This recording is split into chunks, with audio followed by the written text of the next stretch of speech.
hit record. I've got a little red dot. Do you see a little red dot on your end? I do. Okay, so we may be recording. We'll see what happens. Sounds good. All right, well, welcome everyone, Carrie and Charlene.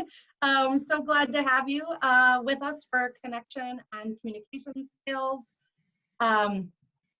We are going to start by just introducing ourselves, and then we'll ask the two of you to do the same. I'm Hilary Carroll. I'm Chief Customer Officer for Girl Scouts of Wisconsin Badgerland Council. And I'll let my co-presenter introduce herself. I am Rachel Zanone, and I'm a member placement and onboarding specialist. So basically, I work with families to get new girls registered and start new troops. Awesome. So we'll go in a little more depth. So we're going to ask you each to share your name, your role with Girl Scouts. So are you a Girl Scout parent, a troop leader? Do you help with the cookie sale, etc.? How long you've been involved with Girl Scouts? And then the last set of questions is a grab bag, and you can choose your favorite question to answer. So I'll start. Hilary, of course, we just said that. I'm Chief Customer Officer with Girl Scouts of Wisconsin Badgerland Council. I was a Girl Scout myself. I've been with the council for 7 years now, and I was a Girl Scout for 11 years when I was a kid. And I'm gonna, because I'm not with a troop at present, I'm going to answer the second question, but talk about the favorite place that my troop went. We spent 3 years fundraising and took a trip to Quebec City on a bus and went to Niagara Falls. And it was an amazing experience because we got to be somewhere where people spoke a different language and the currency was different. And it really opened a lot of doors for me and the other girls in our troop from a very small town in northeastern Wisconsin. Rachel, do you want to go next? Sure. Rachel Zanone, and I have been with Girl Scouts. I was not a Girl Scout growing up. I did not become a Girl Scout until about 5 years ago when I started working here. So I don't really have a lot of the experience with traditions or being a part of a troop and earning badges, but I would probably say along the lines of question number 2, or no, I'm sorry, I'm gonna go with number 3. I haven't really earned a badge, but just the camaraderie between my fellow Girl Scouts on my team. I've learned how to make pudgy pies using an official pudgy pie stick. I've learned how to start campfires. We've stayed at camp, so it's almost like a real Girl Scout experience. We've worked on badges together, but just in a different type of setting. It's just with coworkers and friends instead of troop leaders and girls. So Carrie, I have you next on my screen, so I'm gonna choose you. Carrie Shiwanka. I'm a troop leader. I'm the cookie coordinator. I was gonna go to the girl convention in October, but I guess I'm not now. And I'm also a delegate for the council. And awesome. I've been with my troop for 4 years now. And I was in Girl Scouts as a kid for like 3 or 4 years, I think. I really honestly don't remember. But my favorite tradition, well, our closing circle, because it's always the best fun. The girls love it. It always turns into a human knot.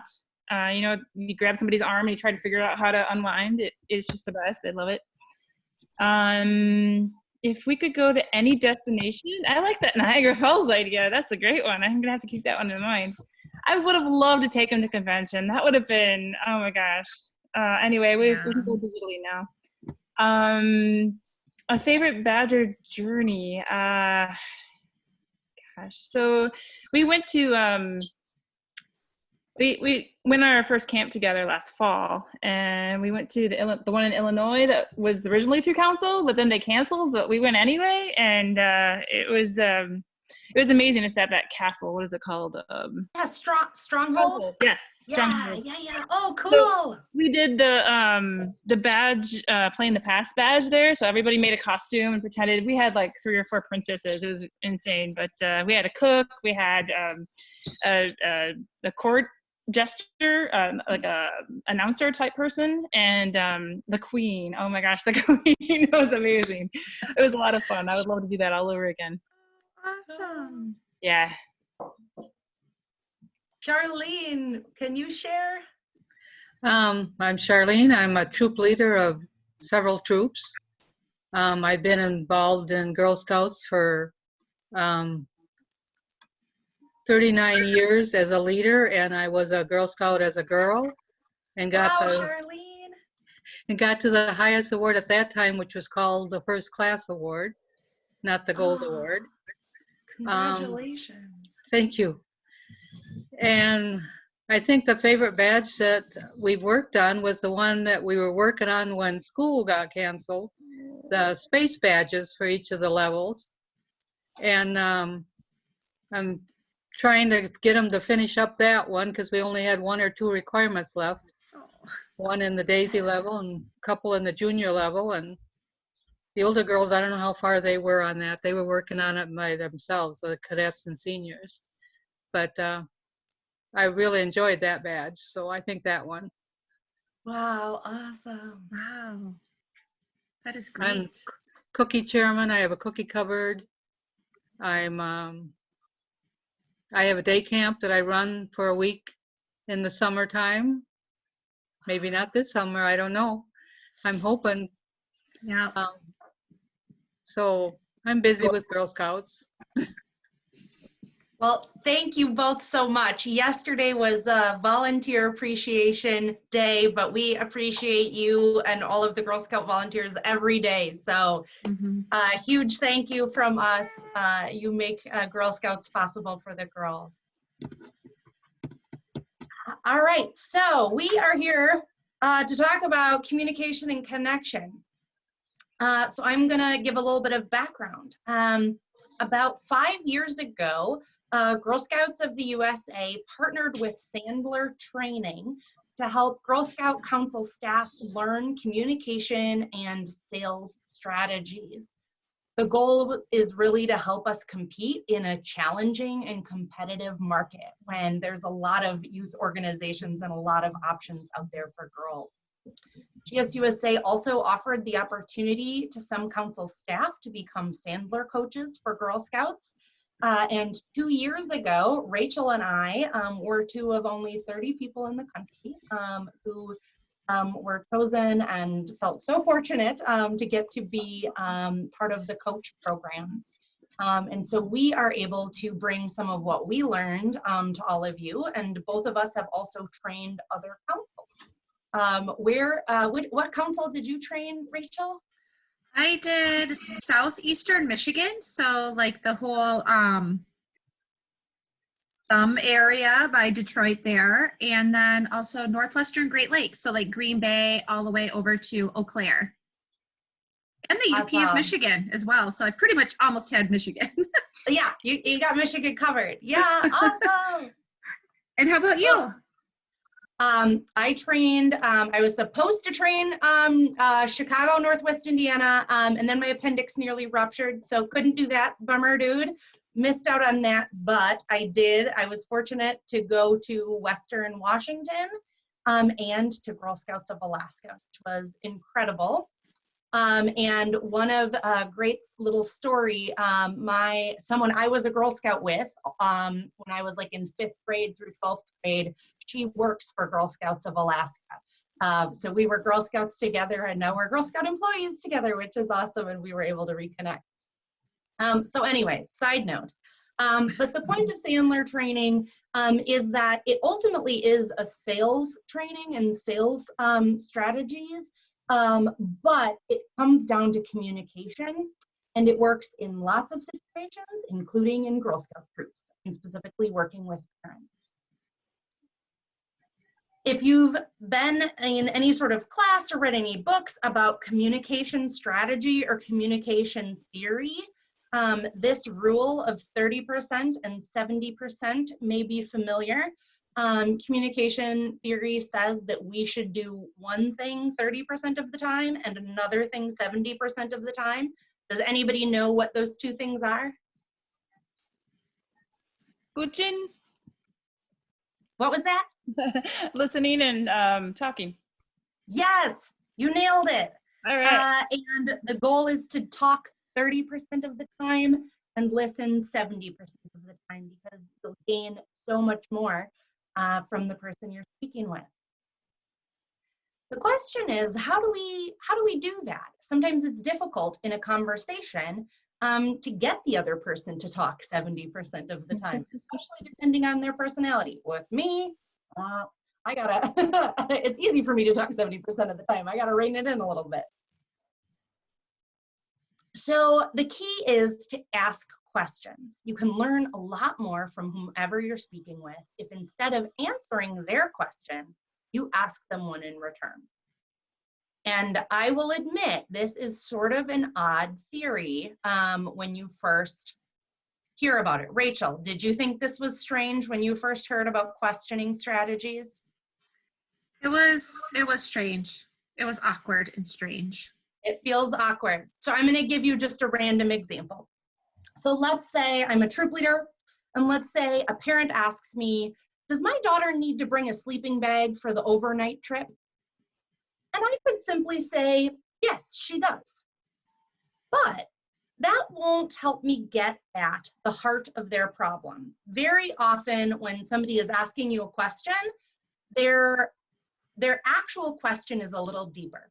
Not always, but a lot of times there's a little more to it. So instead of saying, yes, of course she needs a sleeping bag, I'm going to follow that up by asking another question.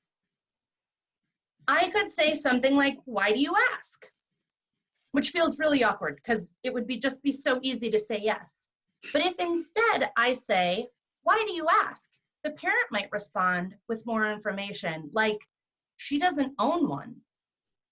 And if I get that more information, it allows me to help and support that family in ways that I couldn't if I had just said yes.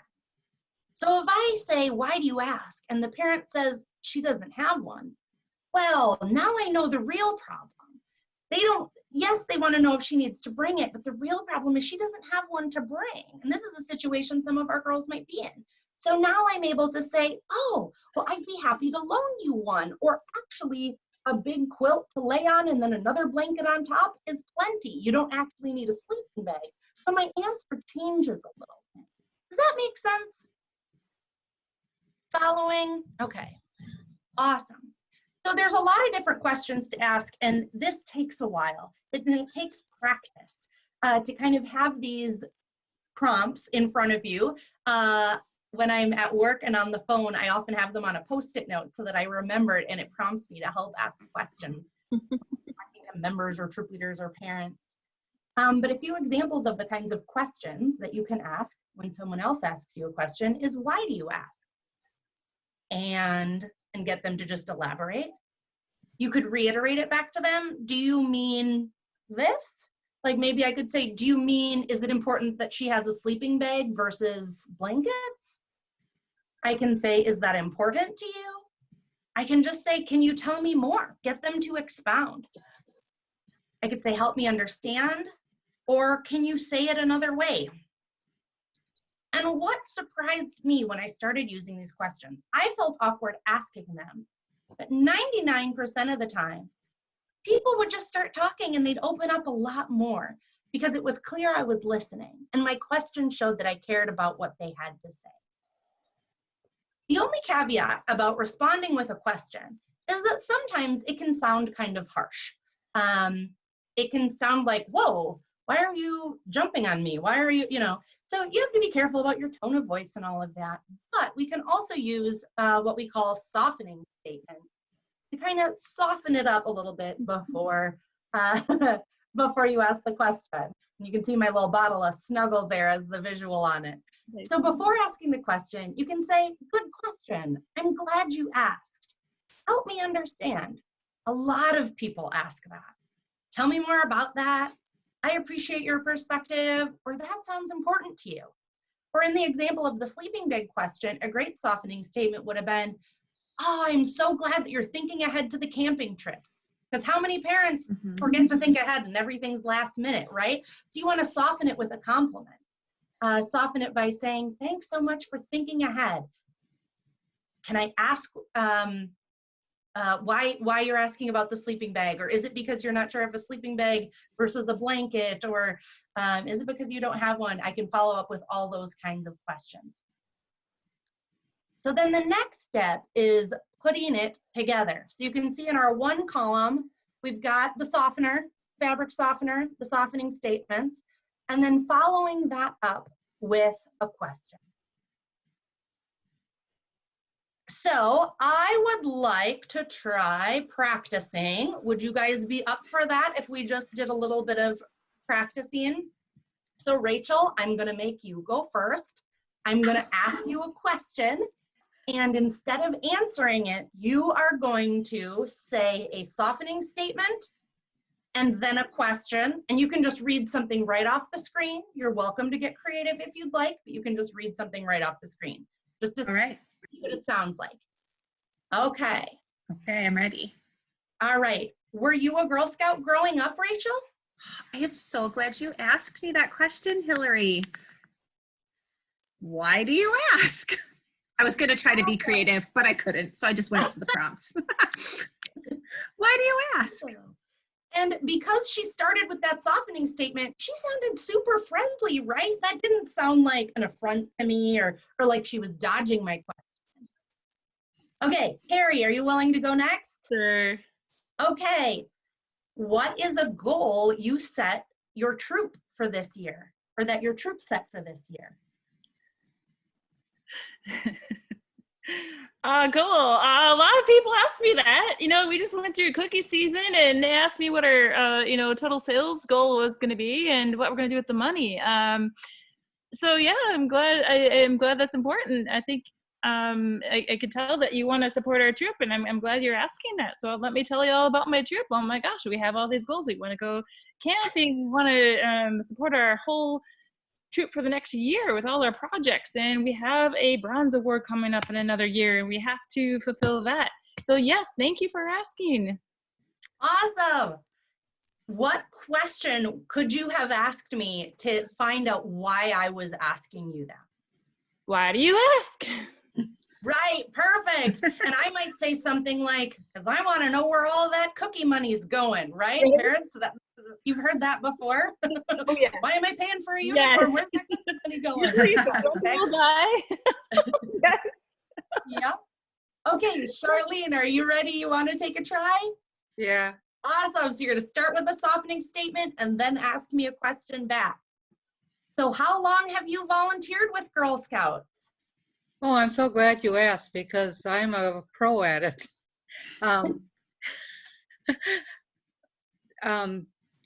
Share more with me so I can understand what you want. Perfect. So I might say to you, oh, well, I don't know, my girl is new to Girl Scouts and I was kind of thinking about volunteering. Or it might be that I'm a current troop leader and I'm looking for someone who can kind of help mentor me on how to do badges with girls or something like that. So if you ask me those questions, then you're able to then tailor your answer. Does that make sense? Yes. Okay, awesome. Now, I'm going to say there are some times when you don't want to answer a question with a question. Sometimes the questions are serious and you just have to use your best judgment. For example, if a parent says, my daughter has diabetes and needs someone to administer an insulin shot at the troop camping trip, can you do that for her? You're not going to say, help me understand why that's important to you, right? That would be incredibly insensitive. That would be incredibly insensitive. So of course, it's obvious why she's asking that question already. I don't think there's a hidden meaning there. So this is just use your best judgment. It's very useful most of the time, but there are situations when it just is not appropriate. But you can use your common sense for that. Okay. So now we are going to go on to phase 2 of communication skills. And Rachel is going to share some more about something called transactional analysis. Sounds so scientific. Yeah, thanks, Hilary. So we're going to do just a quick introduction as to what transactional analysis is, and then we're going to talk about parent, child, adult ego states. Has anybody heard of transactional analysis before, or the parent-child ego states? Hilary, Carrie, Charlene? No? I'm going to be real honest. I have not, until I went through Sandler and started learning more about communication and more about behavioral methods and how you can observe how other people are communicating and what their behavior is like, and you can tailor your own behavior in your own communication. So we've already kind of talked about the 70-30. We want to listen 70 and then talk 30% of the time. And what transactional analysis in the parent-child ego state is actually going to help us during that 30% of the time, because we're going to look at how those social interactions between ourselves and another person, or maybe two other parents, are really starting to play out, and maybe how we need to take a step back and kind of relook at it and change our behavior. So Hilary, if you could go to the next slide, please. So transactional analysis is probably one of the most easily understood theories in modern psychology when you start diving into it. It's based on the idea that our early life experiences determine our ego states, or the decisions that we will make, or the actions that we'll take, so our behaviors. These can be both positive or negative. And to break it down a little bit simpler, essentially we're analyzing the social interaction that we're having between ourselves and another person, or we're looking at how two different people are communicate based on what their ego states are, so we can understand their behavior. So this theory, the transactional analysis, or you'll see it also as TA, it does center around the parent-adult-child theory, which we're going to talk about shortly here. Looking at transactional analysis, there's such a wide application of this theory throughout different organizations, as well as through personal development, and that includes in management. How managers talk to the rest of the team, or how the team interacts with each other.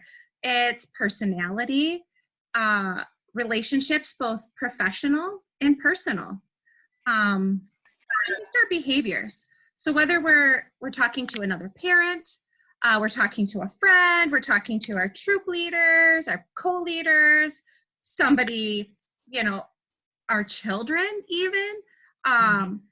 This analysis of our theories will enrich the communication between the people, with the people in our lives, and we'll have a better understanding of ourselves. And once we kind of understand what those ego states are, or the behaviors of the people that we're talking to, then we can look back at how we're communicating with them and what our behaviors are, and maybe take a step back and change that to have a more successful communication or conversation. I'm sorry. Does that make sense? Okay. So Hilary, if you could switch to the next slide, please. We're just going to break down the three ego states. So like I mentioned, there's the parent ego state, which we'll talk about again in a moment, because it breaks it down into two subgroups. There's the critical and nurturing parent. So the parent ego state, these are things that we would have learned at a young age from our parents. So how our parents would have reacted to certain things or certain situations kind of becomes embedded in us as a child. And that's how we start to react to things. So sometimes your beliefs your values, different traditions, our attitude towards different things, or just to name a few. Just for example, let's say, you know, your parents never really talked about money. And they thought that it was inappropriate to talk about money to other people or in front of people. And it's just something that you don't talk about, you don't have those conversations. So as you get older, having those conversations with other people might be a little bit difficult for you because you were always told that it's inappropriate. That's an inappropriate conversation to be having. So it might be a little bit difficult for you. Like I said, the parent ego state, we're going to break down a little bit further in just a moment to the critical and nurturing parent. The second ego state or behavior is the adult ego state. And these are behaviors that were learned from the outside. So these are things that are in the here and now. So we're able to think a little more logically. We're taking the emotion and the learned behavior out of the equation, and we're using facts and data and the things that are around us to make decisions and that impact our behavior. In the adult ego state, we're remaining objective. We're thinking logically, rationally. Like I said, emotions are taken out of the equation. And it says on here that when you look at it, 30% of successful leadership comes from the adult state. So being a successful leader, 30% of that is coming from this state, meaning we're using the data and the statistics that are around us and the information and making our decisions that way. Just gonna, the child ego state is the third ego state or the behavior. These are things that are formed in our childhood, just like the parent ego state, but this is, you're kind of reverting back to a child, just like it says. So your thoughts and feelings form from childhood. You're more likely to show anger, maybe helplessness. You're also more apt to show extreme excitement and willingness to just do the next thing and please everybody and over exude with joy. This behavior is based on emotion, and we all go there. I know we do. I know I do. Sometimes you get whiny. I know, especially like right now, there's a lot worse things that, you know, could be happening, but you work all day. Maybe you're homeschooling. Maybe you've got this going on or that going on, and you just want to sit down, and then you get whiny because somebody needs a snack, and then you don't want to do something, and you just pout. And I feel like I get there probably by 8 o'clock every night. Like I become a big child, and then I go to bed because I'm a child. But 0% of your communication should come from this state. So when we're interacting with other people, whether it's friends or our children or our co-leaders, or, you know, maybe we're getting emails from the school and they're asking us to do one more thing, 0% of our communication to have a successful conversation should come from the child state. Examples of this behavior is also rolling your eyes, making really exaggerated movements, crossing your arms. So, Hilary, would you like to go to the next slide, please? Sure. I'm going to break down the critical parent and the nurturing parent just a little bit more, like I mentioned, since there's two components there. So the critical parent is exactly that. You're in that parent state, but you're a critical parent. So you're being pushy, authoritative, telling what to do rather than encouraging somebody to do something like a nurturing parent would do, for instance. Excuse me, one moment. I kind of clicked off of the slide presentation here. There we go. My mouse has a mind of its own sometimes. So when you're communicating from the critical parent ego state, like I said, you can come across as being pushy, domineering. You might come across as being a little bossy and judgmental, and you don't mean to, but it's your tone, how the words that you're using. So examples of vocabulary in the critical parent ego state would be, because I said so.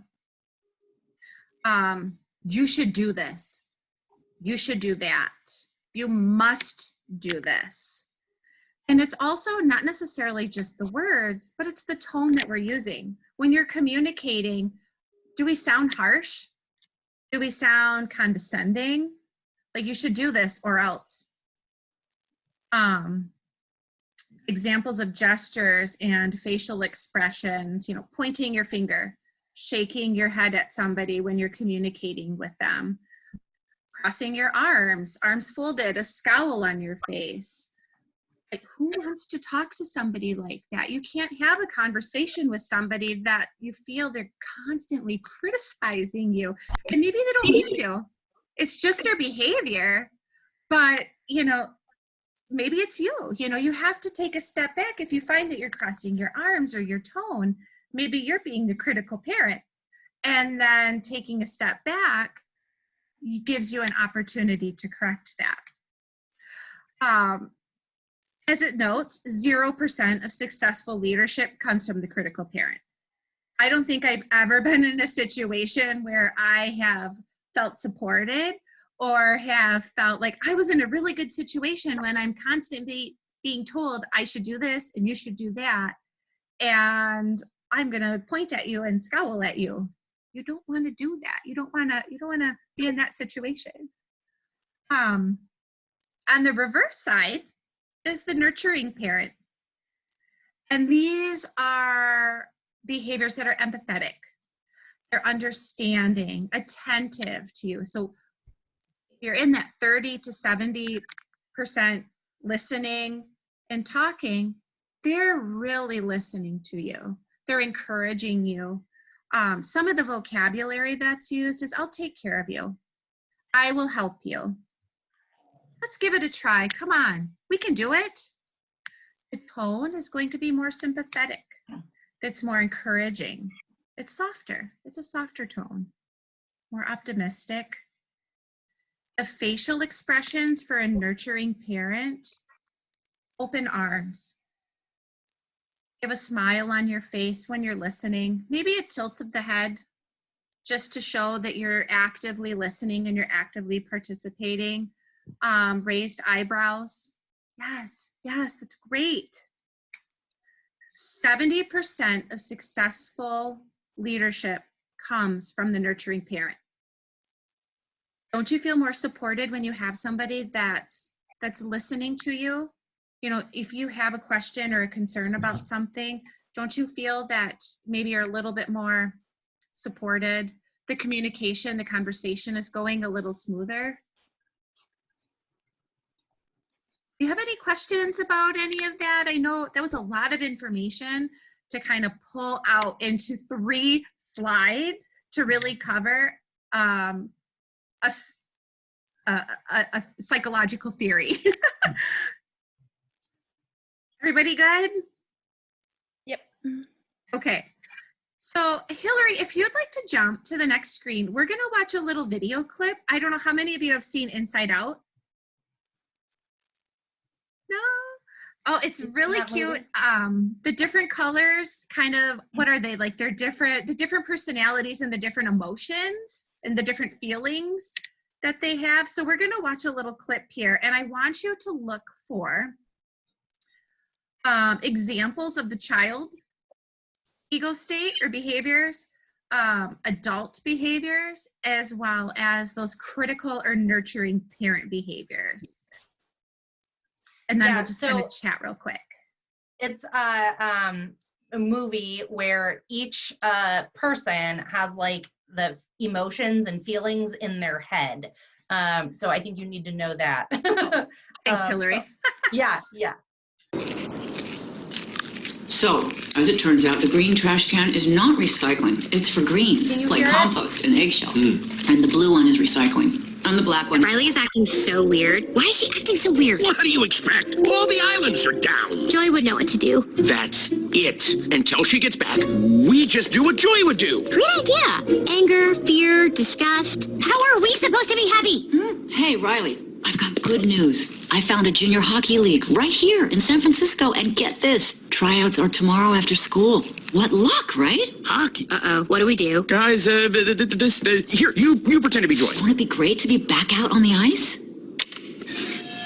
Oh, yeah. That sounds fantastic. What was that? That wasn't anything like Joy. Because I'm not Joy? Yeah, no kidding. Did you guys pick up on that? Sure did. Something's wrong. Should we ask her? Let's probe, but keep it subtle so she doesn't notice. So, how was the first day of school? She's probing us. I'm done. You pretend to be Joy. What? Okay, It was fine, I guess. I don't know. Oh, very smooth. That was just like Joy. Something is definitely going on. She's never acted like this before. What should we do? We're going to find out what's happening, but we'll need support. Signal the husband. Ahem.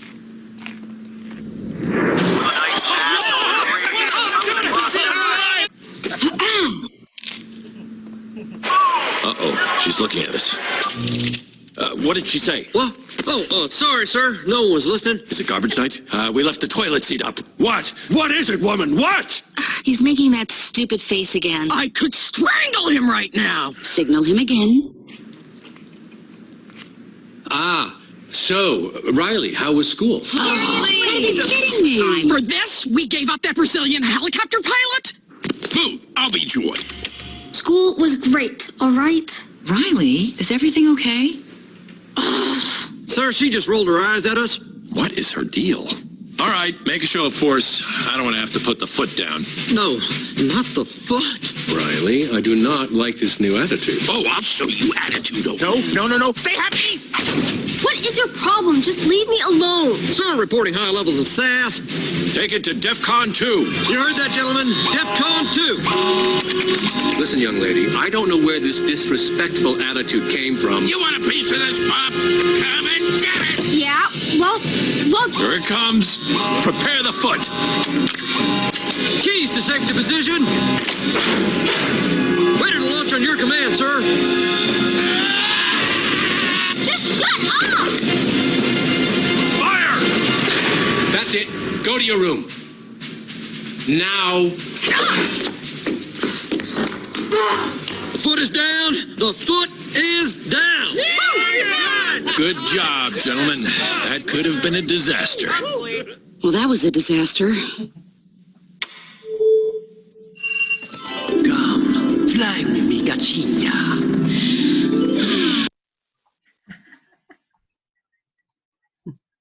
Perfect. Thanks, Hilary. Mm-hmm. Is there any of those ego states that automatically popped out to you when you were watching it? Charlene, I see you nodding. Did you notice any of those? Yeah. He didn't want to listen. He was kind of mean to her. Mm-hmm. Yeah. Yeah, kind so of. maybe critical parent. Yeah. And the mom tried to get it, but she didn't ask the right questions. Mm-hmm. She was she had a pretty good, she was pretty much cookie cutter, wouldn't you say, like nurturing parent? Her tone, her facial expressions, she really tried. What other examples did you happen to notice? Kid missing joy. What was that? The child was missing a feeling. Was it Yes. joy? Joy. Okay. Yeah. Yep. Yeah, there's normally these other two. This is Joy, the one in yellow with the blue hair, and then the one on blue on the far right, Joy and Sadness. We're missing in that part of the movie. So her feelings were being run by disgust, fear, and anger, Oh, because that was all that was left. Okay. It's a great movie, and it's awesome to help kids learn how to process feelings if you ever, want to check it out. Okay. So I definitely saw child behavior. There was eye rolling on Riley's part, and also the mom, the feelings in the mom's head were like, "Ugh, he's not listening." That's very child and defensive. Yep. And the green one, that's disgust, right? Yes. She, to me, and I don't know if you guys picked up on it, but it was like she was either critical parent or she was child. Like she was both critical parent and child between her tone and her arms crossed, her facial expressions, some of the lashing out that she did at the other feelings in the beginning. Even just in this image on the screen right now, she is like, oh, arms crossed, eyes rolling. Right. Yeah, I think this is a good example of the different behaviors and the different ego states that we were just talking about. So Hilary, if you'd like to go to the next slide, we have one more activity where we're going to kind of put this into play for you. Role play. And just so you can hear what it might sound like in a Girl Scout environment. So get into costume, Hilary. So please note, we are on purpose being exaggerated versions. Yes. Yeah, exaggerated versions. So I am going to be the critical parent. And I am playing the role. And can you guess what Rachel's? Oh. Yes. Sorry. Yes. No, you can see her cute Pikachu hat. I feel like it keeps disappearing into the background here. Hold on. Oh, he's on backwards. Ah! I couldn't see myself. There we go. Oh, there you go. I love it. Okay. All right. So like I said, we are being exaggerated versions, and this is, what not to do, right? Because we don't want to act from our critical parent and child. So I am in the critical parent ego state, and I am role playing a troop leader. And Rachel? Yes, and I am the child ego state, and I am role playing a parent in your troop. Yeah. Okay. So, Rachel, I noticed you haven't volunteered to help with the troop lately, so I wanted to know if you could bring a snack to the troop meeting next month. Wow. Wow, Hilary. Okay, stay in character. I did not see any of the other parents helping. Are you going to ask them too? Well, most of the other parents have helped in one way or another. It is your turn to step up to the plate. You need to do your fair share to keep this troop running. Big eye rolling. I don't know if you can see it. I'm sorry. Who's the co-leader of this troop? I didn't sign up to keep this troop running. That's your job. Oh. Well, that's just the problem. One or two people can't run a troop on their own. It takes everyone. You should be helping more since your daughter is a part of this troop. I should be helping more? I should be helping more? You can't tell me what to do. I love that you just assume I can bring a snack. And scene.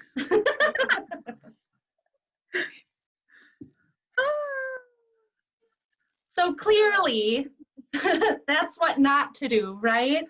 Exactly. But have you ever seen even pieces of that maybe come up in conversations with either parents or other leaders or in any conversations in your life, even outside of Girl Scouts? Oh, yeah. Oh yeah. My parents aren't like that, but yeah, I've seen that in other kids. Yeah, definitely. Maybe not my troop, but you know, I'm a sub and I work with a lot of kids, and yeah, I see that a lot.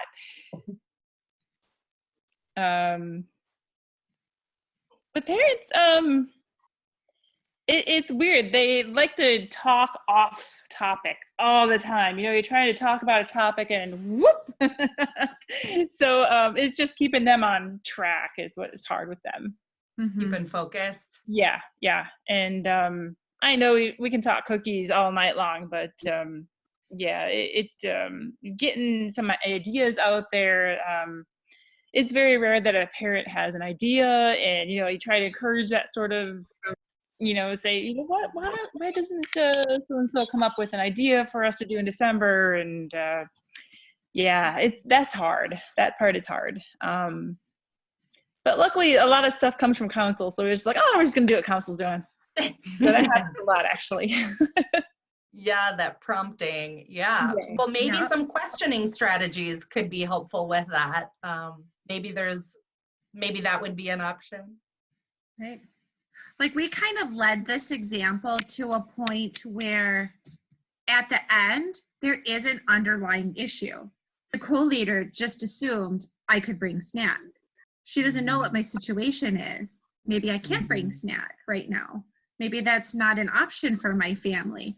And at that point, if we were really looking at the different behaviors and the different ego states that we have, maybe the co-leader could take that information and shift to the nurturing parent and start asking those questions, and maybe start with a softening statement and then go into a question to really find out more about why this individual is having a hard time wanting to bring snack, and then go back into the encouraging and being more sympathetic and really like putting everything that we just talked about all together. So I find it fascinating as I became more aware of these different ego states that if I switched into adult, it would make it so much more likely that the person I was speaking with switched to adult. If you end up in critical parent, and I'll be honest, this happens in relationships with, you know, people I care about, but I'll be like, what? Why didn't you load the dishwasher? Or why didn't you know what I mean? And you get into the critical parent, and the other person automatically pretty much flips into their defensive child.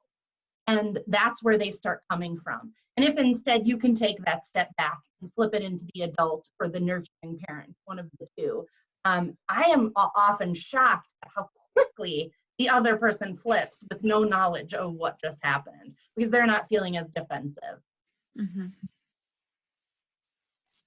Yes, perfect.